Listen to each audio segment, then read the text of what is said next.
أعوذ بالله من الشيطان الرجيم. بسم الله الرحمن الرحيم. وقل جاء الحق وزهق الباطل إن الباطل كان زهوقا. আসসালামু আলাইকুম ওয়া রাহমাতুল্লাহি ওয়া বারাকাতুহু। আলহামদুলিল্লাহি রাব্বিল আলামিন ওয়াল আকিবাতু লিল মুত্তাকিন ওয়াস সালাতু ওয়াস সালামু আলা রাসূলিহিল কারীম ওয়া আলা আলিহি ওয়া আসহাবিহি আজমাইন। সম্মানিত ভুল সংশোধন গ্রুপের দিনে ভাইরা, আপনাদেরকে মোবারকবাদ জানাচ্ছি, ধন্যবাদ জানাচ্ছি আমাদের শায়েখ এমদাদ মাদানী হাফেজাউল্লাহকে, যিনি এখানে আলোচনা করতে গিয়ে টাকা দিয়ে ফিতরার ব্যাপারে উনি জায়েজ বলেছেন, উত্তম বলেছেন। এই বিষয়টা একটু ক্লিয়ার করতে চাই। ইনশাআল্লাহ যদি আপনারা ধৈর্য সহকারে আমার এই ফিতরার আলোচনাটা শুনেন, আমি আশা করি যে ইনশাআল্লাহ আপনি খাদ্য দ্রব্য দিয়ে জাকাতুল ফিতরা দিতে ইনশাল্লাহ আপনি বাধ্য হবেন। আপনি যদি টাকা দিয়ে থাকেন তাহলে অবশ্যই আপনি ভবিষ্যতে চেষ্টা করবেন খাদ্য দিয়ে দেওয়ার জন্য। আমি এই ব্যাপারটা আপনাদেরকে এরকমভাবে বলতে পারি যদি আপনারা আমার এই আলোচনাটাকে শোনেন। আবু দাউদের মধ্যে একটা হাদিস রয়েছে, 1609 নম্বর হাদিস। ইবনে মাজার মধ্যে 1827 নম্বর হাদিস। হাদিসের মান হাসান, দলিলের উপযুক্ত। এখানে বলা হয়েছে যে ফারাদা রাসূলুল্লাহি সাল্লাল্লাহু আলাইহি ওয়াসাল্লাম সাদগাতুল ফিতর। নবী করিম সাল্লাল্লাহু আলাইহি ওয়াসাল্লাম সাদগাতুল ফিতরটাকে ফরজ করেছেন। সর্বপ্রথমে মাথার মধ্যে আমাদেরকে ঢুকাইতে হবে এই জিনিসটা, সাদগাতুল ফিতর এটা ফরজ একটা ইবাদত। যেরকমভাবে সলাৎ ফরজ, যাকাত দেওয়া ফরজ, খরচ করা ফরজ, এরকমভাবে আমাদের জন্য জাকাতুল ফিতরাটা দেওয়া ফরজ। ফরজটাকে মাথায় রেখে আমাদেরকে এই ইবাদতটা করতে হবে, তার গুরুত্বটা বুঝতে হবে যে এটা একটা ফরজ ইবাদত। দ্বিতীয় নম্বর কথা হলো যে কারা এই ফরজ ইবাদতটা পালন করবে। যাদের ঘরের মধ্যে ঈদের দিনে খাদ্য থাকবে ওই পরিমাণ, যে পরিমাণ খাদ্য থাকলে তারা আনন্দ উল্লাস করে দিনটা কাটাইতে পারবে, এর অতিরিক্ত কোনো খাদ্য যদি তার ঘরের মধ্যে থাকে তারা এই জাকাতুল ফিতরাটা আদায় করবে। তাহলে এবার খেয়াল করে দেখুন এটা কিসের সাথে সম্পর্ক রাখে? খাদ্যর সাথে সম্পর্ক রাখে। তার ঘরের মধ্যে ওই পরিমাণে খাদ্য যদি থাকে, যে পরিমাণে খাদ্য থাকলে সে আনন্দ ফুর্তি করে এই দিনটা কাটাইতে পারবে, এর অতিরিক্ত খাবার থাকলে সে জাকাতুল ফিতরাটা আদায় করবে। এখানের মধ্যে ক্লিয়ারভাবে আমরা বুঝতে পেরেছি যে খাদ্যের উপর নির্ভর করে, তার ঘরে আছে কি না আছে এটার উপর নির্ভর করে তার উপরে এটা ফরজ হবে। এখন আমরা যদি খেয়াল করি ফিতরার হিসাবটা, এটা হলো সার উপর নির্ভর করে। এক সা, এটা খাদ্যর মধ্যে এটা কি হয়, এটা সম্ভব খাদ্যর হিসাবে সা হয়, কিন্তু যদি আমরা টাকা পয়সার হিসাব ধরি এটা সা হয় না। টাকা পয়সার সাথে এই সার হিসাবটাই মিলবে না, এটা খাদ্যর হিসাবটাই মিলবে না। যদিও মুয়াবিয়া রাদিয়াল্লাহু তাআলা আনহু উনি এরকমভাবে অর্থের উপরে, টাকার উপরে কিয়াস করে উনি একটা মাসালা বের করেছিলেন, অর্ধ সা উনি দিয়েছিলেন, যেটা আবু সাঈদ খুদরি রাদিয়াল্লাহু তাআলা আনহু সহকারে অনেক সাহাবী সেটার প্রতিবাদ করেছেন, সেটা তারা গ্রহণ করেন নাই। এটা মুয়াবিয়া রাদিয়াল্লাহু তাআলা আনহুর একটা ইজতিহাদ ছিলেন। যদিও মুয়াবিয়া রাদিয়াল্লাহু তাআলা আনহু তিনি কি করেন নাই, তিনি কিন্তু টাকা দেন নাই, খাদ্যই দিয়েছিলেন, অর্ধ সা দিয়েছিলেন। প্রিয় বন্ধুগণ, খেয়াল করুন আপনারা, নবী করিম সাল্লাল্লাহু আলাইহি ওয়াসাল্লাম এই হাদিসটার মধ্যে বলেছেন যে তোমাদের যে অশ্লীল যে কথাবার্তাগুলি হয়ে গেছে এই রমজান মাসের মধ্যে এবং বেহুদা যে কাজকর্মগুলি তোমরা করেছো, এগুলি থেকে পবিত্র হওয়ার জন্য, সওমকে পবিত্র করার জন্য তোমরা এই যাকাতুল ফিতরটাকে আদায় করে দাও। অর্থাৎ একটা মানুষ সুস্থ থাকার জন্য, সারা বছর সুস্থ ছিল, সম্পদকে পবিত্র করার জন্য সম্পদের সেফটি টিকা যেরকমভাবে যাকাত দিয়ে দিতে হবে শতকরা 2.5%, ঠিক সারা বছর যে আমি আল্লাহ সুবহানাহু ওয়া তাআলা আমাকে সুস্থ রেখেছেন, এই সুস্থ রাখার কারণে আমিও কি করব, আমার শরীরের যাকাত হিসাবে, শরীরের সেফটি টিকা হিসাবে আমি এই মাসটা সাওম পালন করব। এবং এই মাসে যে সাওম পালন করলাম, এই সাওমের ভুল ত্রুটি যেগুলি হলো, এগুলিকে শুদ্ধ করার জন্য, বিশুদ্ধ করার জন্য, এগুলির সেফটি টিকা হিসাবে আমরা কি করে দেব, আমরা যাকাতুল ফিতরটা আদায় করে দেব। তাহলে বোঝা গেল যে যদি কেউ মনে করেন শুধুমাত্র যে এটা গরিবের হক বিদায় মাসলা মাসাইলগুলি ওই দিকে নিতে চান, তাহলে তার এটা সঠিক হবে না। কারণ এটা নির্ভর করছে কিসের উপরে, তার এই সাওমের উপরে। সাওমের বিশুদ্ধতার জন্য, বিশুদ্ধ হওয়ার জন্য সে এই কাজটা করবে, তার এটা আদায় করে দেবে। আমরা যদি দেখি সাওমের ক্ষেত্রে, সাওমগুলির ক্ষেত্রে প্রত্যেকটা ক্ষেত্রেই আমরা খাদ্যের সাথে তার সম্পর্ক পাই।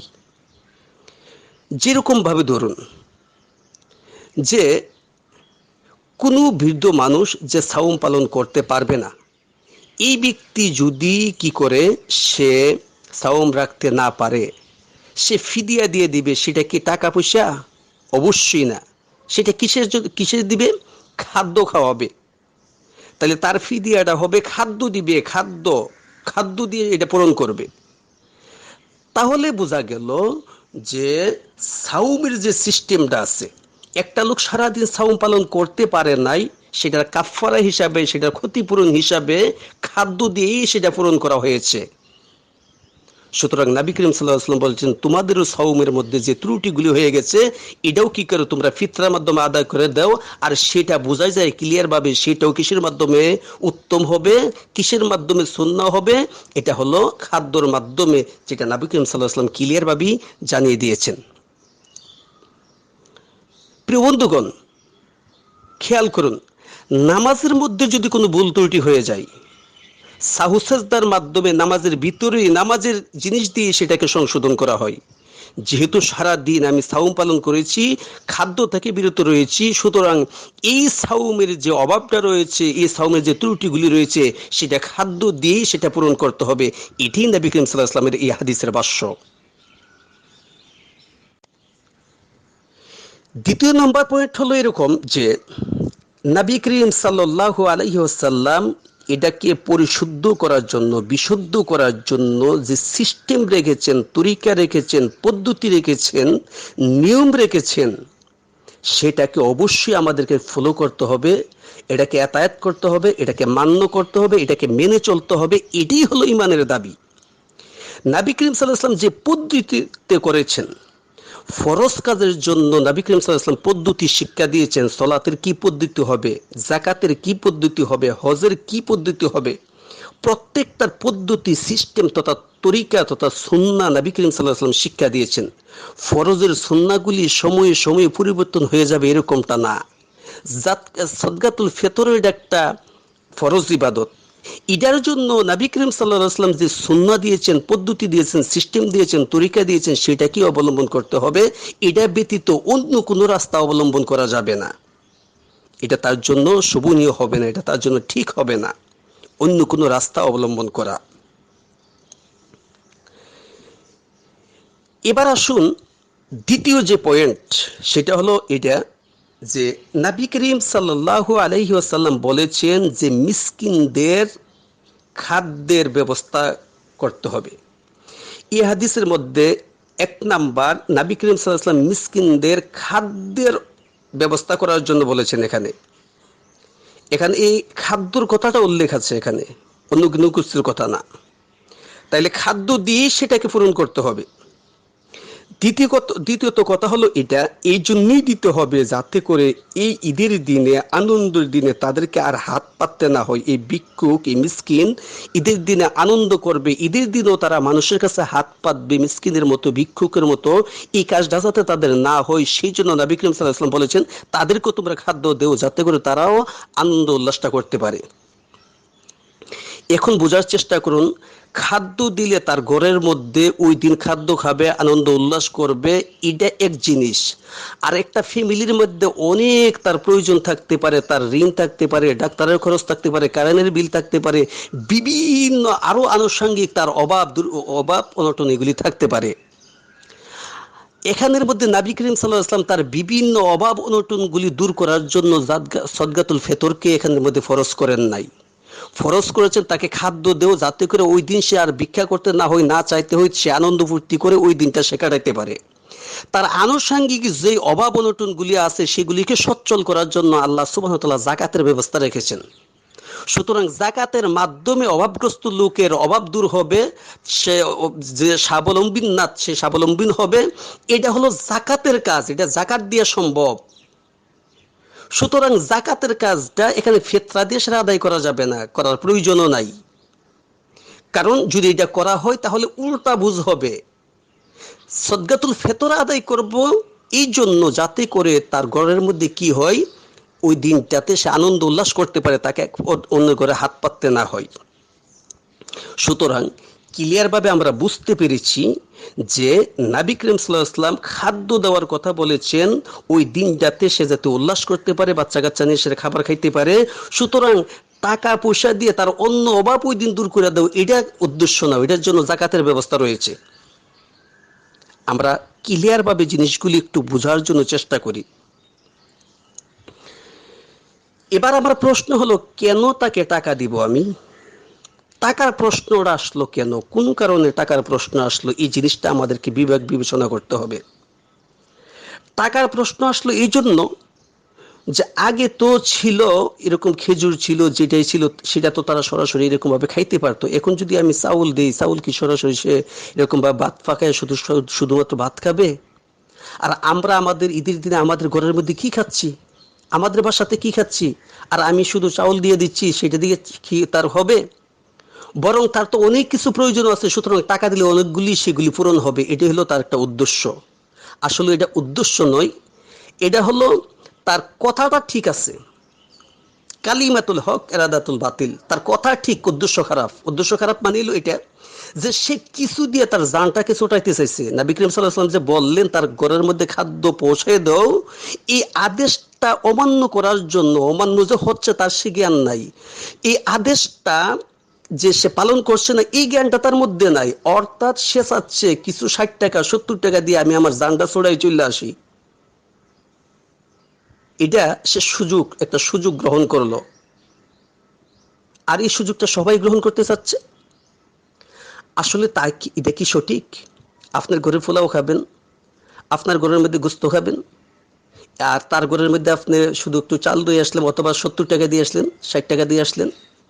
এটা কি নবী করিম সাল্লাল্লাহু আলাইহি ওয়াসাল্লাম হাদিসের এর উপর হইল? আমি একটা বাস্তব উদাহরণ আমি আপনাদেরকে দিচ্ছি, শুনুন। আলহামদুলিল্লাহ, আপনি টাকার দিকে কেন যাবেন? তার সেই প্রয়োজনগুলিকে আপনি পুরো করতে পারেন না? যেমন ধরুন ঈদের দিনে তার কিসের প্রয়োজন? আলহামদুলিল্লাহ, এই বছর আমি যেটা করেছি, আলহামদুলিল্লাহ, আমি অহংকারের জন্য না, শুধুমাত্র আপনাদের সামনে বোঝানোর জন্য, আমি 1 কেজি গরুর গোস্ত, 1 কেজি ফুলার চাউল, 1 কেজি চিনি, 2 প্যাকেট সেমাই, তারপরে 1 লিটার ক্যান একটা তৈলের, তারপরে কিশমিশ, গুঁড়া দুধ সহকারে একটা প্যাকেট করে, যে প্যাকেটটার মূল্য প্রায় 1150 টাকার মতো আমার পড়েছে, আমি এই প্যাকেটটা একজনের ঘরে দিয়েছি। এরকমভাবে আলহামদুলিল্লাহ প্রায় 30টা প্যাকেটের মতো দিয়েছি। তবে কিছু কিছু লোককে গোস্ত দিতে পারিনি দূরে থাকার কারণে। যাই হোক, এখন এই প্যাকেট যার ঘরের মধ্যে দিছি, নবী করিম সাল্লাল্লাহু আলাইহি ওয়াসাল্লাম যে বললেন তাদের ঘরের মধ্যে খাদ্য পৌঁছে দাও, তাইলে আমি এই প্যাকেটটা যখন তার ঘরে দিয়ে দিলাম, ওই ঘরের মধ্যে খাদ্যের আর তার কোনো সমস্যা আছে, তেমন কোনো জিনিস আর তার কেনার প্রয়োজন আছে? তার ঘরের মধ্যে ওই দিন আমি আমার বাসার মধ্যে যা খাচ্ছি তা কি সে খাইতে পারতেছে না ওই দিন? তাই পারতেছে। আমি এই জিনিসটাকে থেকে বাঁচার জন্য আমি 60 টাকা 70 টাকার আমি আশ্রয় নিয়ে নিচ্ছি, যখন আমার সামনে সেটা আছে সেটাই আমরা গ্রহণ করে নিচ্ছি। অথচ আমার উচিত ছিল আমি যেগুলি খাবো ওইগুলি এরকমভাবে তার ঘরের মধ্যে আমি পৌঁছাই দেব। আমি 30টা দিচ্ছি, আরেকজনে 5টা দিবে, আরেকজন 2টা দিবে, সমাজের মধ্যে একত্রিতভাবে সবাই মিলে দেখবে কে কে এরকম গরিব আছে তাদের সবার ঘরের মধ্যে এরকমভাবে এই খাদ্যগুলি পৌঁছাই দিবে। এটাই ছিল উদ্দেশ্যটা। সুতরাং টাকার দিকে যাওয়া লাগলে কেন? টাকার দিকে তো আমার যাওয়ার কোনো প্রশ্নই ওঠে না, টাকার দিকে যাওয়া তো আমার কোনো প্রয়োজন। এবার আসুন, টাকা দিয়ে যদি জাকাতুল ফিতরা আদায় করি তাইলে ক্ষতিটা কি? ক্ষতিটা হলো, এক নাম্বার, আল্লাহ সুবহানাহু ওয়া তাআলা টাকা দিয়ে জাকাতুল ফিতরা আদায় করার জন্য বলেন নাই। নবী করিম সাল্লাল্লাহু আলাইহি ওয়াসাল্লাম টাকা দিয়ে জাকাতুল ফিতরা নিজেও আদায় করেন নাই, বলেনও নাই। সাহাবা আজমাইন রাদিয়াল্লাহু তাআলা আনহুম তারাও টাকা দিয়ে জাকাতুল ফিতরা আদায় করেন নাই এবং তারা বলেনও নাই। ইমামদের মধ্যে 3জন ইমাম তারা এরকম ভাবে, ইমাম শাফি, ইমাম মালিকি, ইমাম হাম্বলি, আহমদ ইবনে হাম্বল রাহিমাহুল্লাহ, তারাও এরকম ভাবে টাকা দিয়ে এরকম ভাবে ফিতরা আদার পক্ষে তারা না এবং তারা নিষেধ করেছেন। তাহলে বোঝা গেল কোনো মানুষ যদি টাকা দিয়ে জাকাতুল ফিতরাকে আদায় করতে চায় তাহলে বোঝা যায় আল্লাহ সুবহানাহু ওয়া তাআলা থেকে, রাসূল সাল্লাল্লাহু আলাইহি ওয়াসাল্লাম থেকে, সাহাবা আজমাইন থেকে, তাবেঈন থেকে, ইমামদের চেয়ে সে একটু বেশি বোঝার জন্য চেষ্টা করলো। তবে কোনো ইমাম এই ব্যাপারে ইজতিহাদ করলো, তার হিসাবটা আলাদা। আর ইজতিহাদ ভুল হইতে পারে, যখন সেটা বোঝা যাবে যে এটা ভুল, তখন সেটা গ্রহণ করব না।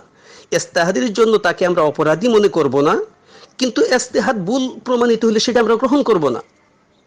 তাহলে বোঝা গেল যে টাকা দিয়ে জাকাতুল ফিতরা আদায় করলে এটা আল্লাহ সুবহানাহু ওয়া তাআলা, নবী করিম সাল্লাল্লাহু আলাইহি ওয়াসাল্লাম, সাহাবা আজমাইনগণ, এমনকি 3টা ইমামের এরকম ভাবে বিপরীত হয়। এটা হলো চরমভাবে একটা ক্ষতি। দ্বিতীয় নাম্বার হলো এই, টাকার মাধ্যমে জাকাতুল ফিতরা দেওয়া যদি জায়েজ থাকতো, সঠিক থাকতো, নিয়ম থাকতো, নবী করিম সাল্লাল্লাহু আলাইহি সাল্লামের যুগে দিনার ছিল, দিরহাম ছিল। ওই সময় এরকম ছিল না যে কারোর ঘরের মধ্যে ছিলই নেই জিনিসটা, দিনার দিরহাম ছাড়াই যুগ ছিল। এটা যদি কেউ মনে করে তাহলে এগুলি তাদের ভুল ধারণা। তাহলে ওই যুগেও সেটা ছিল। এরপরও নবী করিম সাল্লাল্লাহু আলাইহি ওয়াসাল্লাম এরকম ভাবে বলেন নাই যেরকম ভাবে যাকাতের ব্যাপারে বলেছেন। যদি টাকা নাই থাকবে যাকাতের ব্যাপারে কেন বলবেন? যাকাতের ব্যাপারে তো বলেছেন 2.5% দিয়ে দাও। সুতরাং নবী করিম সাল্লাল্লাহু আলাইহি ওয়াসাল্লাম টাকা দিয়ে সেটা দেন নাই। তাইলে আমি যদি দেই সেটা নবী করিম সাল্লাল্লাহু আলাইহি ওয়াসাল্লামকে অনুসরণ করা আমার হলো না। 3 নাম্বার পয়েন্ট হলো এই, রাষ্ট্রীয়ভাবে এটাকে পালন করা। দেখুন, টাকা দিয়ে জাকাতুল ফিতরা আদায় করলে এটা জায়েজ, একজন ইমাম এটাকে মত দিয়েছেন, সুতরাং আমরা এটাকে হারাম বলি না। কিন্তু যদি সে এরকমটা হয় যে খাদ্যদ্রব্য দিয়ে আদায় করে এটা যে উত্তম হবে সবাই একমত, তাহলে এটা ঠিক যে রাষ্ট্রীয়ভাবে এটা হওয়ার কারণে, রাষ্ট্রীয়ভাবে এই জন্য হয়েছে যেহেতু আলেমরা এটাকে মত দিয়েছেন, রাষ্ট্রের কোনো দোষ নাই। তো এই রাষ্ট্রীয়ভাবে হওয়ার কারণে আপনারা একবার হিসাব করে দেখুন, সত্যটা, সঠিকটা সরাসরি নবী করিম সাল্লাল্লাহু আলাইহি ওয়াসাল্লামের হাদিসের উপরে আমল বাংলাদেশের মধ্যে হচ্ছে না। কেন হচ্ছে না? কারণ রাষ্ট্রীয়ভাবে 70 টাকা দিলে আদায় হয়ে যাচ্ছে, বা শেষ। আমরা যে সিস্টেমের কথা বলেছি, আমি নিজেও যে সিস্টেমের কথা বললাম, ওই সিস্টেমে আমার জাকাতুল ফিতরা আদায় হচ্ছে না। অভাবের এই গরিবের টাকার এরকমভাবে তার ঘরের মধ্যে খাবার আর পৌঁছতেছে না। সুতরাং বোঝা গেল যে সরাসরিভাবে উত্তম আমলটা, নবী করিম সাল্লাল্লাহু আলাইহি ওয়াসাল্লামের সরাসরি সুন্নতটা, এতগুলি হাদিসের উপর আমরা আমল করতে পারছি না। এটা আরেকটা মারাত্মক ধরনের সমস্যা। 4 নাম্বার যদি বলি যে এতে কি সমস্যা আছে, এতে আরেকটা চরম সমস্যা আছে। সেটা হলো এই, টাকা পয়সা যখন মানুষের যেমন আমি বললাম যে 1150 টাকা আমার একটা প্যাকেজের মধ্যে পড়লো, আমি যদি এই প্যাকেজটা, এই 1150 টাকা কোনো মানুষের হাতে দিতাম, তাইলে এই টাকাটা নিয়ে সে কি করতো? 1 নাম্বার, সে এই টাকাটা নিয়ে সেটা বাজার করতো, বাজারের সাথে সে যদি বিড়ি খাইতো তাইলে বিড়ি কিনতো, সিগারেট খেলে সিগারেট কিনতো। তাইলে এই হারাম জিনিস কেনার পক্ষে আমি তাকে সাহায্য করলাম। সে যদি এরকমভাবে পান খাওয়ার অভ্যাস থাকতো জর্দা কিনতো, তাহলে জর্দা এই খারাম জিনিসের উপরে আমি তাকে সাহায্য করলাম। সে যদি এরকমভাবে গাঁজাখোর হইতো তাহলে গাঁজাও কিনবে, এটা দিয়ে সেরা আমি তাকে গাঁজা খাইতে সাহায্য করলাম। সে যদি মদখোর হইতো তাহলে ঈদের দিন হিসেবে একটা মদের বোতল নিয়ে আসতো এই টাকা দিয়ে সেরা, তাহলে তার মদ খাইতেও আমি সাহায্য করলাম। সে যদি কিপটা হইতো তাইলে কিছু টাকা তার পকেটে রেখে দিত, তার কিপটা নিমিত্তেও আমি সাহায্য করলাম। তার কাছে যদি বেশি টাকা থাকতো তাইলে অভাবে স্বভাব নষ্ট যেটা মানুষে করে, সে সুদ লাগাইতে পারে, সে সুদের মধ্যে আমি সাহায্য করলাম। তাইলে টাকা দিলে অসংখ্যভাবে অনেক কাজের মধ্যে তাকে, খারাপ কাজের মধ্যে আমার সাহায্য করা হয়। কিন্তু খাদ্য দ্রব্যটা নবী করিম সাল্লাল্লাহু আলাইহি ওয়াসাল্লাম যেটা দিয়েছেন সেটা যদি আমি দেই তাইলে এগুলি আর হয় না। প্রশ্ন থাকতে পারে জাকাত দিলে এটা হয় না? হ্যাঁ, জাকাত দেওয়ারও সিস্টেম আছে। জাকাত প্রতিষ্ঠিত করা, জাকাত দেওয়ার ক্ষেত্রে নিয়মটা হলো এটা যে তাকে প্রতিষ্ঠিত করবো, একটা ব্যবসা দাঁড় করে দেবো, তাকে একটা জিনিস কিনে দেবো, একটা গাড়ি কিনে দেবো, যেটা দিয়ে সে প্রতিষ্ঠিত হইতে পারবে। তাহলে বোঝা গেল যে আসলে এই ক্ষতিগুলি এই জন্যই, যেহেতু আমরা নবী করিম সাল্লাল্লাহু আলাইহি ওয়াসাল্লামের কি করি নাই, আমরা ওনার আদেশটাকে সঠিকভাবে পালন করি নাই। এবার লাস্ট আমার পয়েন্ট হলো এটা যে আমরা যদি দেখি এই বিশ্বটাতে যুগশ্রেষ্ঠ আলেম যারা আছেন তারা কি মত দিয়েছেন এটাতে।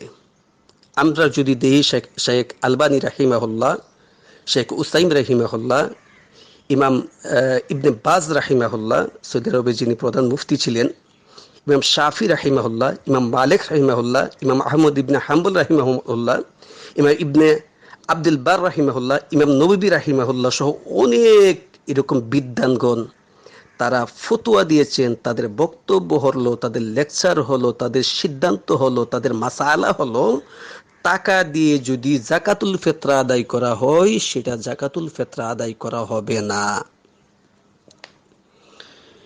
এবার আমি আপনাদেরকে একটা প্রশ্ন করতে চাই, ঠান্ডা মাথায় সুস্থ মস্তিষ্কে আমার প্রশ্নটা বোঝার চেষ্টা করেন। বর্তমান যে মহামারীর যুগ সময় এসেছে, এই মহামারীর সময় যদি করোনার জন্য কোনো ভ্যাকসিন আবিষ্কার হয়, দুইটা সিস্টেমের ভ্যাকসিন ধরুন আবিষ্কার হয়েছে। এক নাম্বার যে ভ্যাকসিনটা আবিষ্কার করা হয়েছে, এই ভ্যাকসিনটা যদি কাউকে দেওয়া হয় তাহলে তার আর করোনা হবে না, এটা বিশ্বের সমস্ত ডাক্তার একমত। আরেকটা ভ্যাকসিন আবিষ্কার করা হয়েছে, যে ভ্যাকসিনটা ব্যবহার করলে কিছু কিছু ডাক্তার বলছেন যে এটা দিয়ে সেটা ভালো হবে, বাকি সমস্ত ডাক্তারই বলছে যে না, এটা দিয়ে সেটা ভালো হবে না, এটা দিয়ে সেটা দূর হবে না সমস্যা। এবার আমি আপনাকে প্রশ্ন করতে চাই, দুইটার দামই এক সমান, আপনি কোন ভ্যাকসিনটা গ্রহণ করবেন করোনা থেকে বাঁচার জন্য? করোনা থেকে আল্লাহ সুবহানাহু ওয়া তাআলাই বাঁচাবেন, কিন্তু আমি একটা উদাহরণ দিচ্ছি আপনাদের সামনে। তাহলে নিশ্চয়ই আপনি ওই ভ্যাকসিনটা গ্রহণ করবেন যেটা বিশ্বের সমস্ত ডাক্তার বলছেন যে এইটা কি করতে হবে, এটা দিলে তার করোনা হবে না, এই ভ্যাকসিনটা সত্য, এটা মেডিসিনটা এক নাম্বার খাঁটি, এটার মধ্যে আর কোনো ভেজাল নাই। তাহলে নিশ্চয়ই আপনি ওই ভ্যাকসিনটাই গ্রহণ করবেন যেটাতে কোনো সমস্যা নাই, যেটাতে কারো কোনো দ্বিমত নাই।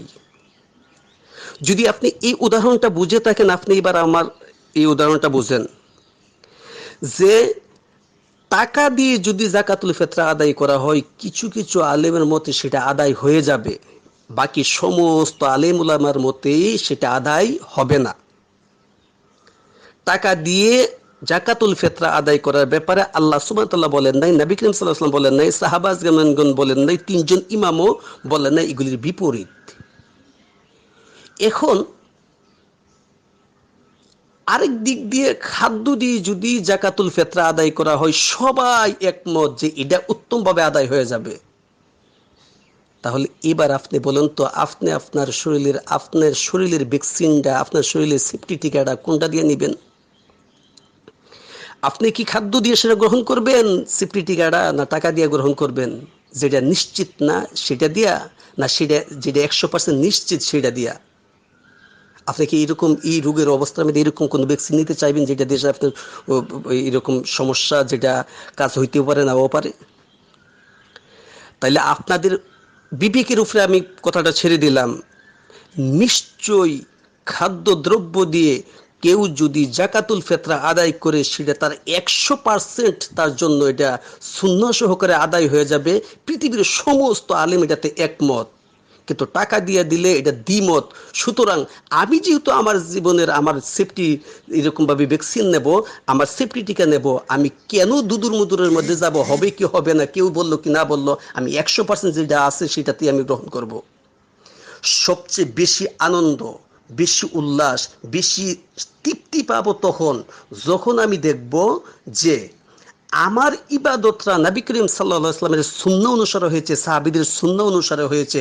সুতরাং এটা কিরকম হইল না হইলে সেটা আর দেখার দরকার নাই। আমি হ্যাপি, বিশ্বের মধ্যে আমি সবচেয়ে বড় সুখী, কারণ আমার ইবাদতরা নবী করিম সাল্লাল্লাহু আলাইহি ওয়াসাল্লাম সাহাবা আজমাইনদের সুন্নত অনুসারে আমার ইবাদতরা হয়েছে। দ্বিতীয় নাম্বার, একটা খোরা যুক্তি আছে যে যারা নিচ্ছে ইতিম মিসকিন তারা এটাকে এই চাউল টাউল এগুলি নিতে চায় না। কে বললো আপনাকে নিতে চায় না? এক নাম্বার, আমার একজন ভাই আছে, উনি এবছর যেটা দিচ্ছেন পোলাওর চাউল দিচ্ছেন, সে সবসময় পোলাও চাউল দেন। দেখি পোলাওর চাউল আপনি কিনা দেন 120 টাকা কেজি বা এরকম করে কিনা দেন, দেখি কে নেন আপনার এখান থেকে। দ্বিতীয় নাম্বার কথা হলো, নিবে প্রশ্নটা আপনার কাছে আসলো কেন? এটা তো আসার কথা না, কারণ এটা আপনার সেফটি টিকা, এটা আপনার মাথা ব্যথা। আপনি তার বাড়িতে খাদ্যদ্রব্য পৌঁছাই দিয়ে আসবেন। আপনি ঈদের দিনেও তাকে ভিক্ষা করতে নামাবেন, এই দেখি নবী করিম সাল্লাল্লাহু আলাইহি ওয়াসাল্লামের উদ্দেশ্য ছিল। নবী করিম সাল্লাল্লাহু আলাইহি ওয়াসাল্লামের উদ্দেশ্য হলো এটা যে আজকে যাতে তার ভিক্ষা করতে না হয়, আজকে যাতে হাত পাততে না হয়। সুতরাং আজকের এই আবার তাকে আপনি নিয়ে আসতেছেন কেন? আপনার সেফটি টিকা, আপনার মাথা ব্যথা, আপনি গাটুরি পাইদা তার ঘরের মধ্যে নিয়ে সেটা দিয়ে আসবেন। এটি হলো কথা। আমার এই আলোচনাতে নিশ্চয়ই আপনারা বুঝতে পেরেছেন যে টাকা দিয়ে দিলে এটা আদায় হবে, এটার পক্ষে বিপক্ষে মত রয়েছে। খাদ্য দিয়ে দিলে এটার পক্ষে বিপক্ষে মত নাই, সবাই একমত যে এটা সঠিকভাবে সুন্দরভাবে সুন্নাহ অনুসারে আদায় হয়ে যাবে। সুতরাং আমরা প্রত্যেকেই ইনশাআল্লাহ খাদ্যদ্রব্য দিয়ে, যুগ উপযোগী খাদ্য দিয়ে এই জাকাতুল ফিতরা আদায় করার জন্য চেষ্টা করব। 60 টাকা 70 টাকার পিছনে আমরা পড়ে থাকবো না। নবী করিম সাল্লাল্লাহু আলাইহি ওয়াসাল্লামের হাদিসের উদ্দেশ্যটা বোঝার চেষ্টা করব। আল্লাহ সুবহানাহু ওয়া তাআলা আমাদেরকে বোঝার তৌফিক দান করুন। আমিন। সুবহানাকাল্লাহুম্মা ওয়া বিহামদিকা আশহাদু আল্লা ইলাহা ইল্লা আনতা আস্তাগফিরুকা ওয়া আতুবু ইলাইক। আসসালামু আলাইকুম ওয়া রাহমাতুল্লাহি।